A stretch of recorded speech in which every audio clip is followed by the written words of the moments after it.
러시아와 우크라이나는 현재도 계속 전쟁이 일어나고 있어 가족과 남편을 잃는 과부들이 많이 생겨나고 있습니다. 그런데 놀라운 사실은 이 전쟁의 피해자들인 러시아의 젊은 여성들이 한국으로 오기 위해 전쟁이 끝나기만을 기다리고 있다는 것입니다. 도대체 왜 그들은 멀고 낯선 나라인 한국을 선택하는 걸까요? 어떤 이유로 그들은 자신들의 조국을 떠나 한국에서의 새로운 삶을 꿈꾸고 있을까요? 구독과 좋아요 이미 눌러주셨으면 바로 이야기를 시작하겠습니다. 그럼 지금부터 전쟁의 상처를 안고 한국으로 온 러시아 여성의 놀라운 이야기를 시작합니다. 안녕하세요, 여러분. 저는 나리나 페트로바입니다. 2023년 6월 러시아 상트페테르부르크의 어두운 아파트를 떠나 한국 서울의 불빛 가득한 거리로 오게 되었습니다. 오늘 저는 여러분께 제 이야기, 그리고 저와 같은 수많은 러시아 여성들의 이야기를 들려드리려 합니다. 모스크바의 마지막 겨울밤 창밖으로 내리는 눈은 마치 제 마음을 대변하듯 차갑고 무거웠습니다. 침대 옆 탁자 위에는 제 남편 미하일의 사진과 그가 우크라이나 전선에서 보낸 마지막 편지가 놓여 있었죠. 사랑하는 나리나, 나는 돌아올 것이다. 우리가 꿈꿔왔던 모든 것들을 이루자. 하지만 그 약속은 지켜지지 않았습니다. 3개월 전 도네츠크 지역에서 미하일이 전사했다는 소식을 접했고 그와 함께 우리의 미래도 차가운 대지 아래 묻혀버렸습니다. 여러분은 혹시 인생에서 완전히 새로운 길을 선택해야 했던 순간이 있으신가요? 모든 것이 무너진 그 순간 문득 제 방벽에 걸려있던 서울의 야경 사진이 눈에 들어왔습니다. 그것은 우리가 결혼 전 언젠가는 함께 가보자고 약속했던 도시였습니다. 한국 드라마 도깨비를 함께 보며 설레던 그 순간들이 떠올랐고 그 밤 저는 결심했습니다. 이곳을 떠나 한국으로 가기로요. 러시아 우크라이나 전쟁이 시작된 이후 우리 러시아의 모든 것은 바뀌었습니다. 한때 활기차고 희망찬 거리는 어두워졌고 사람들의 표정에는 불안과 두려움이 가득했습니다. 저의 직장인 모스크바 대학교 도서관에서도 매일 전쟁 소식이 화제였고 모든 것이 전쟁에 맞춰 재편되고 있었습니다. 매월 물가는 오르고 필요한 물건들은 찾기 어려워졌으며 미래는 점점 더 불투명해졌습니다. 반면 인터넷을 통해 본 한국은 전혀 다른 세상이었습니다. 코로나 팬데믹이 지나가고 다시 활기를 찾은 서울의 거리, 넓고 깨끗한 지하철과 버스, 밤에도 안전하게 걷는 여성들의 모습, 그리고 한강변을 따라 라이딩하는 사람들의 평화로운 풍경. 이 모든 것이 제게는 러시아에서는 이제 상상하기 어려운 꿈 같은 일상으로 다가왔습니다. 우리 러시아에서 한국은 수년 전부터 큰 관심을 받고 있었습니다. 저 역시 대학 시절부터 한국 문화에 관심이 많았고 한국어도 조금씩 배우고 있었습니다. 그러나 그때의 관심은 단순한 취미였을 뿐 제가 실제로 한국에서 살게 될 것이라고는 상상도 못했죠. 제 주변에는 저와 같은 많은 러시아 여성들이 있었습니다. 남편이나 연인, 형제를 전쟁으로 잃고 혼자 남겨진 그들은 모두 불확실한 미래 앞에 두려움을 느끼고 있었죠. 올가, 일이나 카티야. 그들은 모두 제가 한국행을 결심했다고 했을 때 놀라워했지만 이내 부러움의 눈빛을 감추지 못했습니다. 나리나, 내가 용기 있구나. 나도 만약 기회가 있다면 한국에 가고 싶어. 전쟁이 시작된 이후 러시아에서는 약 15만 명의 여성들이 홀로 남겨졌다고 합니다. 남편이나 가족을 잃은 여성들, 그리고 징집을 피해 해외로 떠난 남성들의 연인들까지. 이들 중 많은 이들이 새로운 시작을 찾아 해외로 눈을 돌리기 시작했고, 특히 한국은 그들의 관심 목록 상위에 자리했습니다. 저의 한국행은 그렇게 결정되었습니다. 다행히 저는 대학에서 영문학을 전공했고 한국어도 기초 수준이지만 공부했기에 어학원에서 러시아어와 영어를 가르치는 자리를 얻을 수 있었습니다. 서울 마포구의 작은 원룸에 짐을 풀면서 저는 제 인생의 새로운 장이 시작됨을 느꼈습니다. 창밖으로 보이는 서울의 밤하늘은 모스크바의 그것보다 훨씬 밝고 희망찬 것 같았습니다. 그리고 그날 밤 오랜만에 편안한 잠을 잘 수 있었습니다. 공습 경보나 폭발음에 대한 두려움 없이 미래에 대한 희망을 품고 말이죠. 수많은 러시아 여성들이 한국에서 새로운 삶을 꿈꾸고 있으며 실제로 그 꿈을 이루기 위해 노력하고 있습니다. 여러분은 어쩌면 한국의 발전된 모습, 안전한 사회, 그리고 수준 높은 문화에 익숙해져 있을지도 모릅니다. 하지만 저와 같은 외국인의 눈에 비친 한국은 어떤 모습일까요? 왜 우리 러시아 여성들은 한국을 새로운 희망의 땅으로 바라보게 되었을까요? 그리고 한국 사회는 우리에게 어떤 기회와 가능성을 제공하고 있을까요? 러시아와 한국 두 나라의 일상은 마치 밤과 낮처럼 대비됩니다. 2022년 2월 러시아의 우크라이나 침공이 시작된 이후 러시아 사회는 급격하게 변했습니다. 처음에는 특별 군사 작전이라 불리며 금방 끝날 것처럼 이야기되던 전쟁은 수개월 그리고 수년을 넘어 계속되었고 그 대가는 고스란히 러시아 국민들의 몫이 되었죠.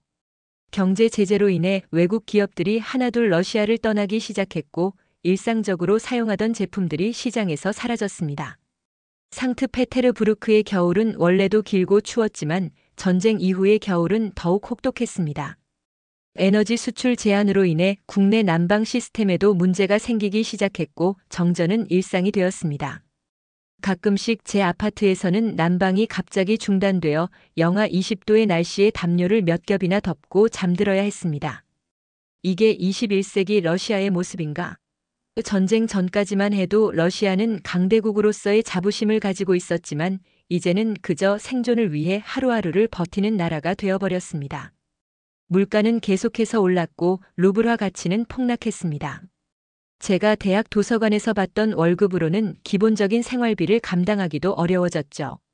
가장 마음 아팠던 것은 사람들의 변화였습니다.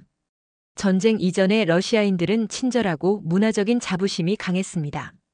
하지만 전쟁이 길어지면서 사람들의 표정은 점점 더 어두워졌고 누구도 미래에 대해 이야기하지 않게 되었습니다. 거리에서는 군복을 입은 남성들의 모습이 더 자주 보였고 젊은 남성들은 징집을 피해 숨거나 해외로 떠났습니다. 러시아 사회는 마치 생기를 잃은 듯 했습니다. 제 친구 마샤의 경우가 특히 기억에 남습니다. 그녀의 남자친구는 징집을 피해 카자흐스탄으로 도망쳤고 그녀는 러시아에 홀로 남겨졌습니다. 그녀는 매일 밤 잠들기 전 울었고 자신의 미래가 어떻게 될지 두려워했습니다. 날이나 나는 이 나라에서 미래를 볼 수 없어. 하지만 어디로 가야 할지도 모르겠어. 이런 상황 속에서 제가 인터넷을 통해 본 한국의 모습은 마치 판타지 세계처럼 느껴졌습니다.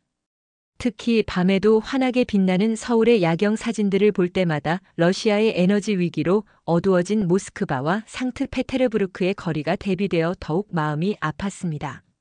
한국 유튜브 채널들을 통해 본 한국의 일상은 더욱 놀라웠습니다. 24시간 운영되는 편의점, 밤늦게까지 붐비는 상점들, 새벽에도 운행되는 대중교통. 이 모든 것이 러시아에서는 이제 상상하기 어려운 풍경이었습니다. 특히 한 유튜버가 서울의 지하철 시스템을 소개하는 영상은 저에게 큰 충격을 주었습니다. 정확한 시간에 도착하는 열차, 깨끗한 역사, 무료 와이파이가 제공되는 환경. 반면 모스크바의 지하철은 노후화되고 종종 지연되며 와이파이 같은 서비스는 기대할 수도 없었죠. 러시아에서 유행하는 한국 드라마들도 한국 사회에 대한 저의 동경을 키웠습니다. 이태원 클라스, 스타트업, 사랑의 불시착 같은 드라마에서 그려지는 한국의 현대적인 도시 풍경, 첨단 기술이 일상화된 모습, 그리고 각자의 꿈을 향해 열심히 노력하는 젊은이들의 모습은 저에게 큰 영감을 주었습니다. 물론 드라마는 현실을 미화했을 수도 있지만 그럼에도 드라마 속 세계는 전쟁의 암울함이 지배하는 러시아보다 훨씬 희망적으로 보였습니다. 한국의 인터넷 속도도 저에게는 놀라운 점이었습니다. 러시아의 인터넷은 전쟁 후 검열이 강화되고 속도도 느려졌지만 한국은 세계 최고 수준의 인터넷 속도를 자랑했습니다. 이런 정보 접근성의 차이는 곧 사회의 개방성과 발전 가능성의 차이를 의미했습니다.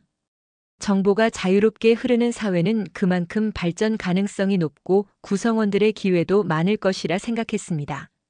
한국에 도착한 첫 주 저는 정말 문화 충격을 받았습니다. 처음으로 한국의 대형마트를 방문했을 때 그 풍요로움에 압도되었습니다.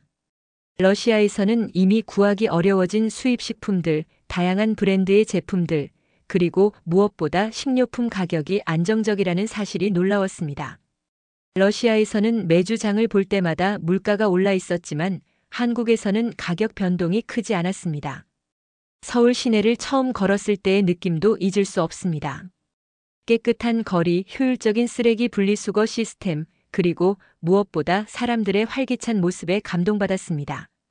러시아에서는 이미 사람들의 표정에서 활기를 찾아보기 어려웠는데 서울의 거리는 마치 전쟁이라는 개념 자체가 존재하지 않는 다른 세계 같았습니다. 한국의 편의점 문화도 저에게는 새로운 경험이었습니다. 24시간 운영되는 편의점에서 따뜻한 음식을 구매하고 작은 공간에서도 필요한 거의 모든 것을 살 수 있다는 사실이 놀라웠습니다. 특히 공공장소 곳곳에 설치된 무료 와이파이, 휴대폰 충전 서비스 등은 시민의 편의를 최우선으로 생각하는 한국 사회의 모습을 보여주었습니다. 지하철을 타고 이동할 때마다 저는 한국의 공공인프라에 감탄했습니다. 정확한 시간에 도착하는 열차, 깨끗한 역사, 그리고 무엇보다 안전하다는 느낌. 밤늦게 혼자 지하철을 타고 귀가할 때도 두려움 없이 이동할 수 있다는 것은 여성으로서 정말 큰 장점이었습니다. 러시아에서는 밤에 혼자 다니는 것이 위험하다고 여겨졌지만 한국에서는 밤늦게도 여성들이 안전하게 귀가하는 모습을 쉽게 볼 수 있었습니다. 제 친구 이리나에게 한국에서의 첫 인상을 메시지로 보냈을 때 그녀의 답장이 아직도 기억납니다. 나리나, 내가 그곳에서 행복해 보여 정말 기뻐. 나도 언젠가 그곳에 갈 수 있을까? 그녀의 메시지에는 부러움과 함께 러시아의 현실에 대한 체념이 담겨 있었습니다. 그리고 저는 더 많은 제 친구들이, 더 많은 러시아 여성들이 한국에서 새로운 희망을 찾을 수 있기를 바랐습니다. 한국에 온 지 몇 주가 지나자 저는 점점 러시아에서 느꼈던 불안감에서 벗어나기 시작했습니다. 더 이상 밤에 공습 경보 소리에 놀라 깨는 일도, 물가 상승으로 식료품 구입을 줄여야 하는 걱정도, 언제 전기가 끊길지 모른다는 두려움도 없었습니다. 대신 저는 한국어 공부에 집중하고 새로운 직장에 적응하며 차근차근 새 삶을 설계해 나가기 시작했습니다. 러시아의 어둠을 뒤로하고 한국의 빛 속으로 들어선 저에게 이 나라는 기회와 희망의 땅이었습니다. 그리고 저는 이제 그 빛 속에서 미래를 꿈꿀 용기를 다시 찾았습니다. 전쟁의 그림자가 드리워진 조국을 떠나 평화와 번영이 공존하는 한국에서 저는 제 인생의 새로운 장을 시작할 준비가 되어 있었습니다. 한국이 이렇게 발전할 수 있었던 것은 결코 우연이 아니라고 생각합니다. 전쟁의 폐허에서 일어나 세계적인 경제 강국으로 성장한 한국의 역사는 러시아 여성인 저에게 큰 희망이 되었습니다. 전쟁으로 상처받은 나라에서 온 저에게 한국은 상처를 극복하고 재건할 수 있다는 살아있는 증거였습니다.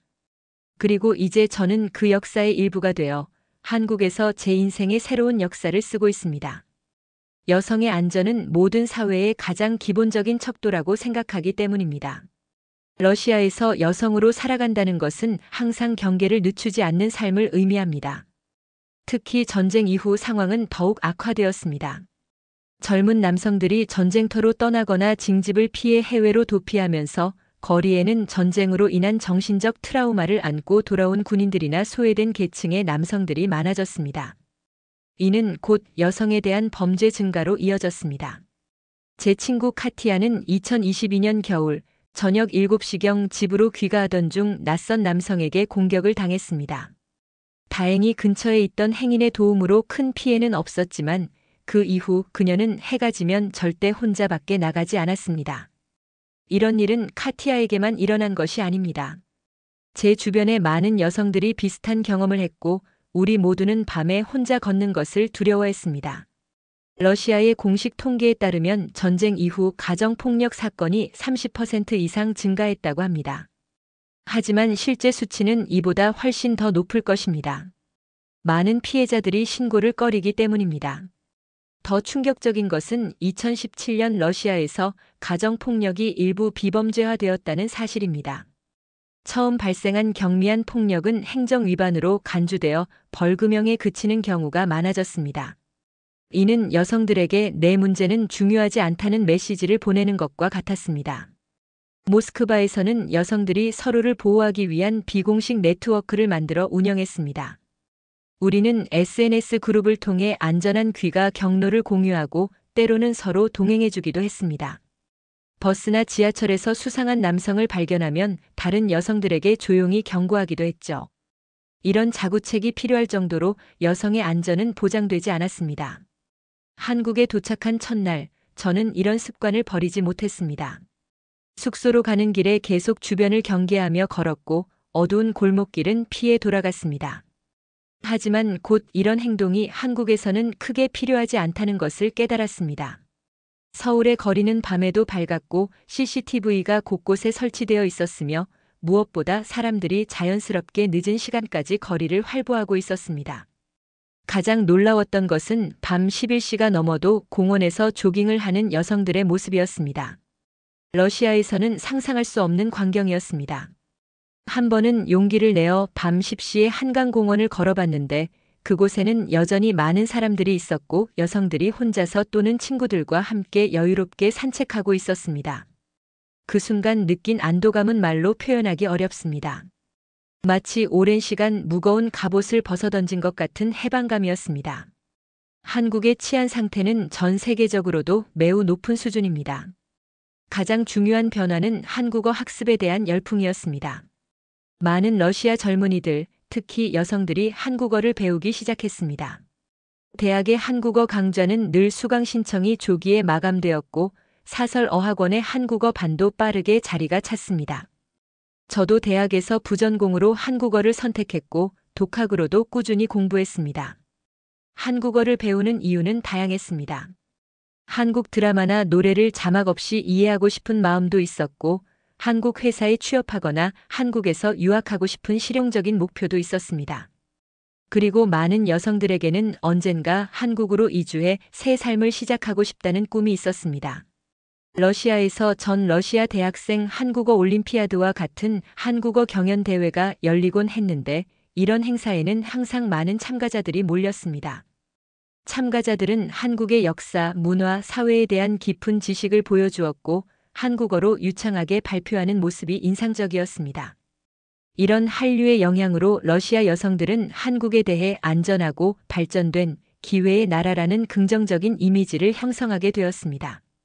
특히 전쟁 이후 불안정해진 러시아의 상황과 비교하면서 한국은 더 나은 삶의 상징처럼 여겨졌습니다.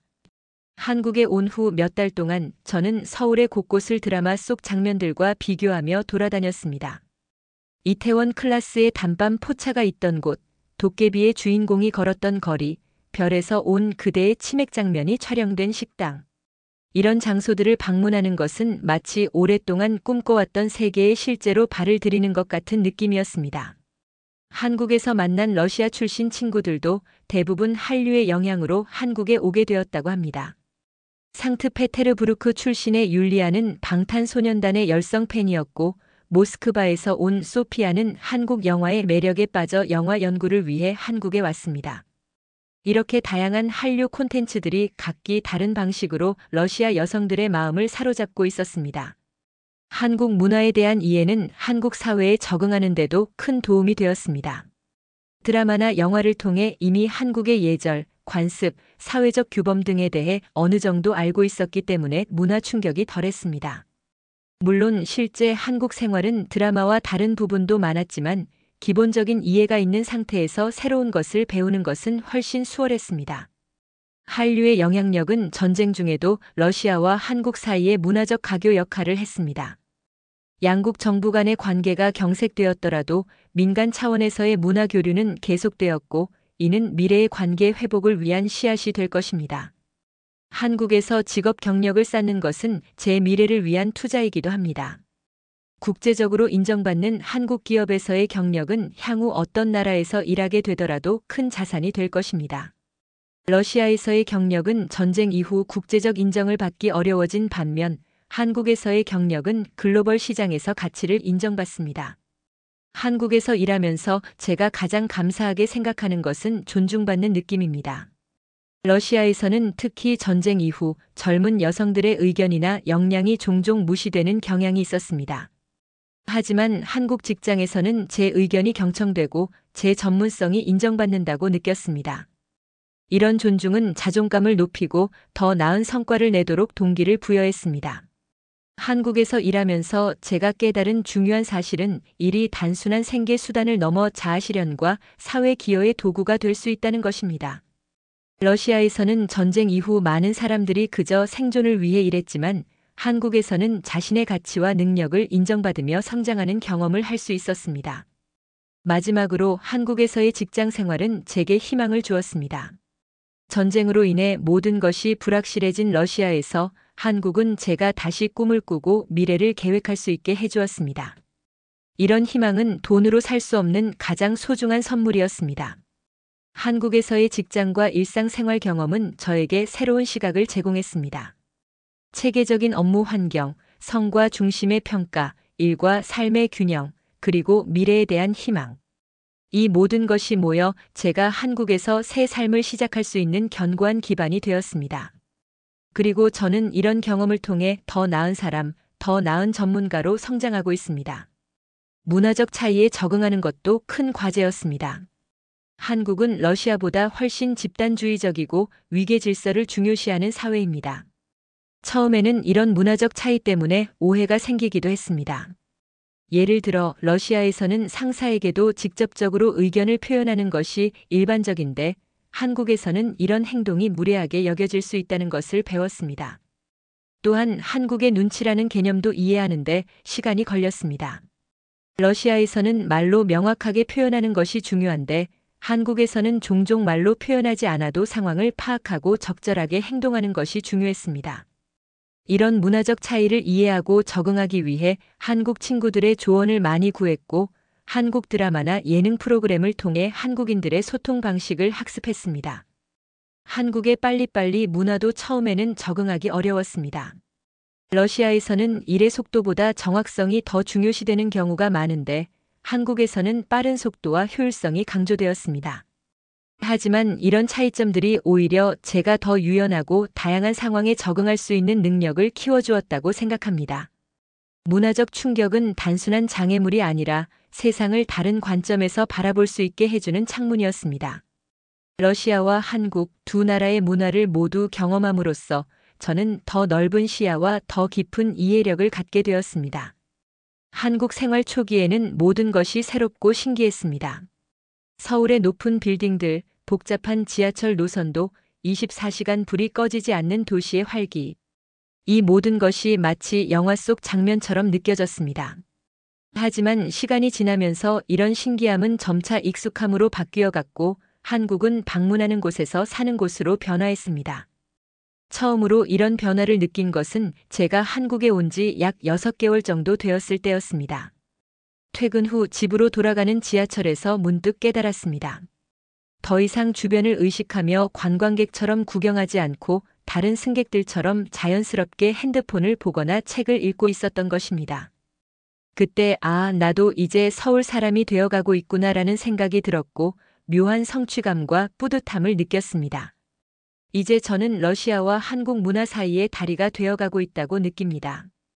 이런 적응 과정에서 가장 큰 변화는 아마도 제 내면의 변화일 것입니다. 전쟁의 트라우마와 불안감에서 점차 벗어나 다시 미래를 꿈꿀 수 있게 되었습니다. 한국에서의 안정적인 환경이 제게 심리적 안정감을 제공했고 이를 바탕으로 저는 과거의 상처를 치유하고 새로운 희망을 품을 수 있게 되었습니다. 한국 생활 1년이 지난 지금 저는 이제 한국어로 일상 대화는 물론 업무 소통도 가능하며 한국 음식을 즐기고 한국 사회의 규범과 가치를 이해하게 되었습니다. 물론 여전히 배울 것이 많고 때로는 문화적 차이로 인한 오해와 어려움이 있지만 그래도 저는 이제 한국에서 외국인이 아닌 이웃으로 살아가고 있다고 느낍니다. 이런 적응 과정은 결코 쉽지 않았지만 그 과정에서 얻은 경험과 배움은 제 인생에서 가장 소중한 자산이 되었습니다. 두 나라의 문화를 모두 경험하고 이해함으로써 저는 더 넓은 시야와 더 깊은 인간적 이해를 가질 수 있게 되었습니다. 그리고 무엇보다 한국에서의 적응 과정을 통해 저는 제 자신의 강인함과 회복력을 발견했습니다. 전쟁으로 모든 것을 잃은 듯 했지만 다른 나라에서 새 삶을 시작할 수 있는 용기와 능력이 제 안에 있었다는 것을 깨달았습니다. 이런 자신감은 앞으로 어떤 어려움이 닥쳐도 저를 지탱해 줄 것입니다. 적응의 여정은 아직 진행 중입니다. 여전히 배울 것이 많고 도전할 과제도 많습니다. 하지만 이제 저는 두려움 없이 그 여정을 즐기고 있습니다. 한국에서의 매일매일이 새로운 배움과 성장의 기회이며 저는 그 모든 순간을 소중히 여기고 있습니다. 어쩌면 완전한 적응이란 없을지도 모릅니다. 저는 항상 러시아인으로서의 정체성과 한국에서 살아가는 현실 사이에서 균형을 찾아갈 것입니다. 하지만 그것이 바로 이주민으로서의 아름다움이 아닐까요? 두 세계 사이에서 두 문화의 장점을 모두 품고 살아가는 특별한 관점을 가질 수 있는 것이 바로 우리의 특권이라고 생각합니다. 여러분, 나리나의 이야기 어떠셨나요? 전쟁의 아픔 속에서도 새로운 희망을 찾아 한국으로 온 그녀의 용기가 정말 감동적이지 않으신가요? 사실 이 이야기를 준비하면서 저도 많은 생각이 들었습니다. 우리가 당연하게 여기는 한국의 일상이 밤늦게도 안전하게 귀가할 수 있는 거리, 24시간 불이 켜진 편의점, 정확하게 도착하는 지하철, 빠른 인터넷까지 누군가에게는 간절한 꿈이 될 수 있다는 사실이 새삼 놀라웠습니다. 전쟁의 상처를 안고 먼 이국 땅에 와서도 포기하지 않고 새의 삶을 개척해나가는 나리나 같은 분들을 보면서 우리가 얼마나 평화롭고 발전된 나라에 살고 있는지 다시 한번 감사함을 느꼈습니다. 여러분도 오늘 이 이야기를 통해 우리의 일상에 감사함을 느끼시고 또 각자의 자리에서 꿈을 향해 도전하는 모든 분들에게 응원의 마음을 보내시면 좋겠습니다. 오늘 영상이 마음에 드셨다면 구독과 좋아요, 그리고 여러분의 생각을 댓글로 남겨주세요. 다음 영상에서도 여러분의 마음을 울리는 감동적인 이야기로 찾아뵙겠습니다. 항상 행복하세요. 감사합니다.